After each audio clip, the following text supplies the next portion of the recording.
বৃধান ৪৯। চাষাবাদ পদ্ধতিক ১ বীজতলা বীজ বপন ১ ৩০ আশা ১৫ জুন থেকে ১৫ জুলাই। ২ চারার বয়স ২৫ থেকে ৩০ দিন। ৩ রোপণ দূরত্ব সারি থেকে সারি ২৫ সেন্টিমিটার ও চারা থেকে চারা ১৫ সেন্টিমিটার। ৪ ইউরিয়া সার কেজি বিঘা ২০। ৫ টিএসপি সার কেজি বিঘা ১৩। ৬ এমওপি সার কেজি বিঘা ৯। ৭ জিপসাম সার কেজি বিঘা ৮। ৮ জিঙ্ক সার কেজি বিঘা ১.৫।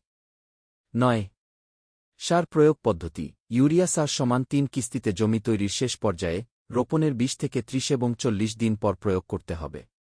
গাছ ঢলে পড়ার আশঙ্কা থাকলে সীমিত পরিমাণে ইউরিয়া প্রয়োগ করা এবং অবশ্যই অনুমোদিত মাত্রায় পটাশ সার ব্যবহার করতে হবে। তবে এলসিসি ভিত্তিক ইউরিয়া সার প্রয়োগ করা উত্তম। দেশ আগাছা দমন রোপণের পর অন্তত ৩০ থেকে দিন পর্যন্ত জমি আগাছামুক্ত রাখতে হবে। ১১ সেচ ব্যবস্থাপনা চাল শক্ত হওয়া পর্যন্ত প্রয়োজনে সম্পূরক সেচ দিতে হবে। ১২ রোগবালাই দমন অনুমোদিত বালাই দমন ব্যবস্থা অনুসরণ করতে হবে। বৃধান ৪৯ জাতটিতে পোকামাকড়ের আক্রমণ বিয়ার-১১ এর চেয়ে কম। ১৩ ফসল কাটা ৫ থেকে ১০ কার্তিক ২০ থেকে ২৫ অক্টোবর।